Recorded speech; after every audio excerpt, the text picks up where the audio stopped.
Hai semua, pernah tak terfikir kalaulah ada satu cheat code untuk hidup bahagia, mesti best gila kan? Nah, hari ni kita nak bongkar rahsia tu. Kita akan belajar dari nasihat seorang ayah yang sangat bijaksana, namanya Luqman. Nasihat dia ni power sangat, sampai beribu-ribu tahun pun orang masih guna tau. Cuba fikir sekejap. Apa nasihat paling best yang mak ayah awak pernah bagi? Mungkin macam, buat kerja sekolah ataupun jangan main game lama sangat. Walaupun kadang-kadang kita rasa macam bebelan, tapi sebenarnya itu tanda diorang sayang sangat kat kita, betul tak? Luqman ni, dia bukan seorang Nabi tau. Tapi, dia ni seorang yang sangat baik dan bijak. Sampai Allah abadikan nama dan nasihat dia dalam Al-Quran. Nasihat-nasihat dia ni pula, ibarat satu peta harta karun yang tunjukkan kita jalan menuju kebahagiaan sejati. Dah sedia nak mulakan pengembaraan kita? Okey, jom kita mulakan misi kita. Bahagian pertama ni adalah tapak ataupun foundation yang paling-paling penting. Macam nak bina bangunan tinggi, tapaknya mesti kuat dulu kan? Jadi, jom kita tengok 2 peraturan emas dalam hidup. Nasihat pertama, Luqman nampak macam simple je, tapi sebenarnya power sangat, iaitu sentiasa bersyukur. Sebelum ajar benda-benda lain, Luqman ajar anak dia untuk mula dengan ucapan terima kasih kepada Tuhan untuk setiap benda yang kita ada. Kenapa kena bersyukur? Sebab bersyukur ni macam satu superpower. Serius, bila kita rasa sedih atau risau, cuba berhenti sekejap dan fikirkan semua benda baik yang kita ada. Automatik hati kita rasa lebih tenang. Dan yang paling best, lagi banyak kita bersyukur, lagi banyak benda baik yang Tuhan akan bagi kat kita. Sekarang kita masuk ke peraturan paling penting. Macam dalam mana-mana game, mesti ada satu golden rule yang tak boleh langgar langsung kan? Luqman ajar kebaikan paling besar yang kita boleh buat ialah percaya dan hanya sembah pada satu Tuhan, iaitu Allah. Dan kesalahan paling besar yang dipanggil syirik ialah bila kita percaya ada Tuhan lain selain Allah.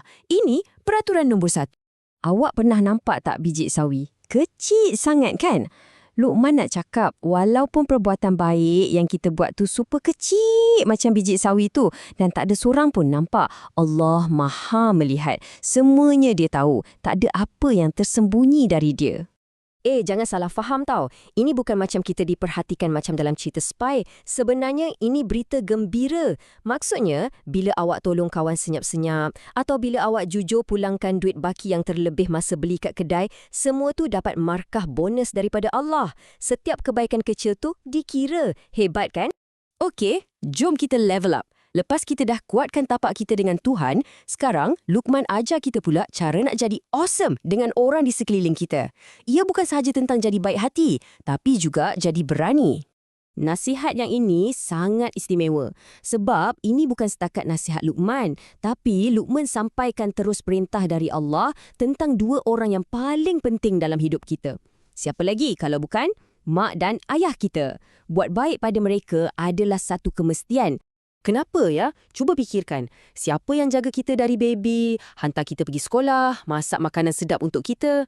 Pengorbanan mereka tu tak terkira banyaknya. Jadi, Luqman ajar kita supaya sentiasa hormat dengan nasihat mereka dan bercakap dengan lemah lembut dengan mereka. Nasihat yang ni pula macam melatih kita jadi hero. Bukan hero yang ada kuasa terbang tu, tapi hero yang ajak kawan-kawan buat benda yang baik dan berani cakap, jom jangan buat macam tu kalau nampak kawan nak buat benda yang salah. Tapi, jadi hero pun kena ada cara tau, bukan dengan menjerit-jerit atau marah-marah.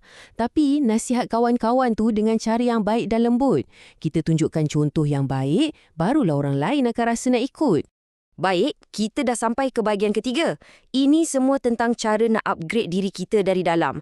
Macam mana nak bina karakter yang kuat dan disenangi oleh semua orang. Jom tengok. Luqman bagi kita 4 tools yang sangat berguna. Pertama, solat, supaya kita sentiasa connect dengan Allah. Kedua, sabar, terutamanya bila kita rasa nak marah atau tengah hadapi ujian. Ketiga, rendah diri, maksudnya tak berlagak. Dan keempat, sederhana dalam semua benda. 4 tools ni kalau kita guna, kita akan jadi hebat. Yang ini adalah larangan yang sangat jelas. Jangan sombong. Maksudnya, jangan pandang orang lain macam kita ni lagi bagus daripada dia. Dan jangan jalan mendabik dada macam kita ni pemilik dunia. Sifat sombong ni tak cool langsung.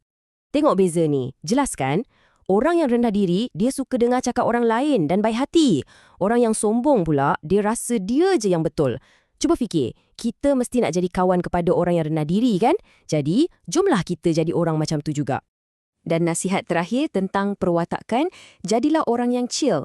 Jalan dengan tenang, tak perlu tergesa-gesa. Bina bercakap pun guna suara yang lembut, tak perlu menjerit. Luqman guna contoh suara keldai yang bising tu untuk ingatkan kita, suara yang kuat dan kasar tu tak sedap didengar kan? Wow, kita dah belajar banyak sangat rahsia dan life hacks daripada Luqman. Jadi, macam mana kita nak gunakan semua hikmah ni dalam hidup kita sebagai seorang pelajar, sebagai seorang anak dan sebagai seorang kawan pada hari ni? Jom kita ringkaskan peta harta karun kita. Ada 3 peti harta yang utama. Pertama, iman kita, sentiasa bersyukur pada Allah. Kedua, hubungan kita dengan orang lain. Utamakan ibu bapa dan jadi kawan yang baik. Dan yang ketiga, diri kita sendiri. Jadi insan yang sabar, tak sombong dan sentiasa sederhana. Jadi apa cabaran untuk awak hari ni? Cuba pilih satu sahaja nasihat Luqman untuk diamalkan.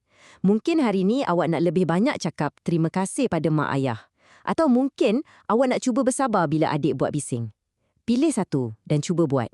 Walaupun kecil, percayalah, ia adalah langkah pertama untuk jadi hebat, sama macam yang Luqman ajarkan pada anaknya.